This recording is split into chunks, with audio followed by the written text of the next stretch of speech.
Viewers আসসালামু আলাইকুম ওয়া রাহমাতুল্লাহি ওয়া বারাকাতুহু। টেকপডিট ইউটিউব চ্যানেলের আরও একটি নতুন ভিডিওতে আপনাদের সাদর আমন্ত্রণ। আমার আজকের এই ভিডিও টিউটোরিয়ালটির প্রধান আকর্ষণ যে প্রাথমিকে নিয়োগ হচ্ছে সঙ্গীত শারীরিক শিক্ষক। তো ইতিপূর্বে প্রাথমিক বিদ্যালয়ে কোনো সঙ্গীত এবং শারীরিক শিক্ষক ছিল না। তো যেহেতু নতুন করে নিয়োগ পাচ্ছে তাহলে এটি একটি গুড নিউজ বলা যায়। তো শুরুর পূর্বে আরও একটি বিষয় বলছি, সেটি হচ্ছে যে এখনও পর্যন্ত টেকপডিট ইউটিউব চ্যানেলটি যারা সাবস্ক্রাইব করেননি তারা চ্যানেলটি দয়া করে সাবস্ক্রাইব করে নেবেন। তো শুরু করা যাক।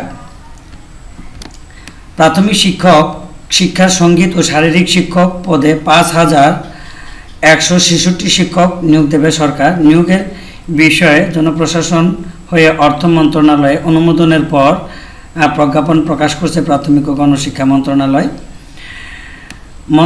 বলছে নিয়োগ বিধিতে এ সংক্রান্ত বিষয়ে যুক্ত করার শীঘ্রই নিয়োগ কার্যক্রম শুরু হবে।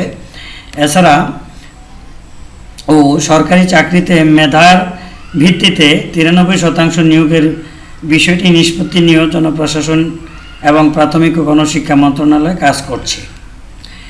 এ বিষয়ে শিক্ষা মন্ত্রণালয়ের সচিব ফরিদ আহমেদ বলেন, সারা দেশে প্রাথমিক বিদ্যালয়গুলো ক্লাস্টারের মাধ্যমে পরিচালিত হয়ে আসে। প্রতিটি ক্লাস্টার একজন সঙ্গীত বিষয়ক শিক্ষক ও একজন শারীরিক শিক্ষক নিয়োগ দেওয়া হবে।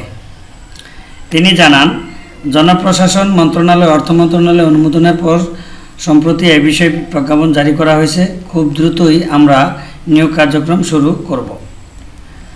বিশেষজ্ঞরা বলছেন, শারীরিক শরীরচর্চা মানুষের জীবনের অন্যতম অনুষঙ্গ। আমাদের দেশে শিক্ষার্থীদের স্কুল যাওয়ার পর পিটি করে অত্যন্ত অভ্যস্ত, যা তাদের মস্তিষ্কে গতিশীল করে পাঠ গ্রহণের জন্য একটি খুবই উপযুক্ত। অন্যদিকে সঙ্গীত চর্চা নিয়মনুবর্তিতা শেখার এবং চিন্তাশক্তি মানসিকভাবে উদ্দীপ্ত করে, যার ফলে খুব অল্প সময়ে শিশুরা শিখতেও আত্মস্থ করতে পারে। কিন্তু দেখা যাচ্ছে শিক্ষা এখন বাণিজ্যিক ধারায় চলছে। আগে দেখা যেত যেসব স্কুলে কারিকুলাম অ্যাক্টিভিটি বেশি ছিল সেসব শিক্ষার্থীদের সামাজিক অংশগ্রহণ বেশি থাকে, যা ক্লাসরুম লার্নিংয়ের জন্য খুবই গুরুত্বপূর্ণ। জানা যায়, বিদেশের স্কুলগুলোতে শিক্ষার পাশাপাশি শিক্ষার্থীদের শেখানোর রেওয়াজ আছে। কোরিয়াতে প্রতিটি স্কুলে শিক্ষার্থীদের পিয়ানো বাজানো শেখানো হয়। বাংলাদেশের এমন একটি উদ্যোগ নেওয়া হয়েছিল, কিন্তু পরবর্তীতে শিক্ষা না থাকায় নানা কারণে এই বাদ্যযন্ত্রগুলো নষ্ট হয়েছে। শিক্ষার্থীরাও কিছু শিখতে পারেন। অন্যদিকে চীনে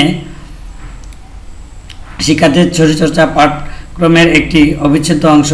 ভিয়েতনাম, কম্বোডিয়াতেও এমন ব্যবস্থা রয়েছে। পার্শ্ববর্তী দেশগুলিতে যারা শিক্ষার ভালো কাজ করছে তারা শুধু ক্লাসরুমের শিক্ষার নির্ভরশীল নয়, তারা নানাভাবে শিক্ষার্থীদের দক্ষ করে তুলছে। মন্ত্রণালয়ের একটি সূত্র জানায়, সঙ্গীতের বিষয়ে 2,580 জন এবং শারীরিক শিক্ষা বিষয়ে 2,583 জন শিক্ষকের পদ সৃজন করা হয়েছে।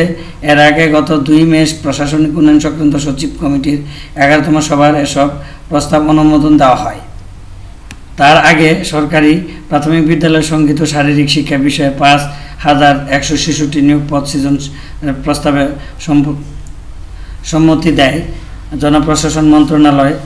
প্রশাসনিক উন্নয়ন কমিটির সভার পর অর্থ বিভাগের সম্মতি নিয়ে সচিব কমিটিতে প্রস্তাব পাঠানো হয়। সেখানে থেকে অনুমোদনের পর শিক্ষক নিয়োগ আর কোনো বাধা নেই শিক্ষা মন্ত্রণালয়ের। তো এই ছিল আজকের গুরুত্বপূর্ণ এবং লেটেস্ট ভিডিওটি। তো আশা করি ভিডিওটি আপনাদের অনেক ভালো লেগেছে। তো এই জাতীয় ভিডিও পেতে অবশ্যই টেকপডিট ইউটিউব চ্যানেলটির সাথেই থাকবেন এবং চ্যানেলটি সাবস্ক্রাইব করে রাখবেন। তো আজকের মতো ভিডিওটি এখানে রাখছি।